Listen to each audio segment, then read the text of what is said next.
ઉનાળાની બળબડતી ગરમીમાં સર્જાઈ કરુણાંતિકા. મિત્રો આવ્યા હતા.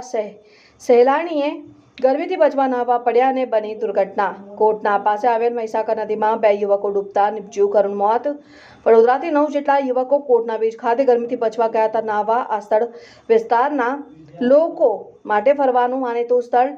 9 પૈકી 5 જેટલા યુવકો નદીના ઊંડા પાણીમાં થયા હતા ગરકાવ. જેમાં 3 યુવકોનો થયો બચાવ, જ્યારે 2 કમભાગી યુવકોનું થયું મૃત્યુ. ઘટનાની જાણ વડીવાડી ફાયર બ્રિગેડને કરાતા ફાયરની ટીમ પહોંચી ઘટના સ્થળે. ભારે જહેમત બાદ નદીમાં ડૂબેલા 2 યુવકોનો મૃતદેહ કાઢ્યો બહાર.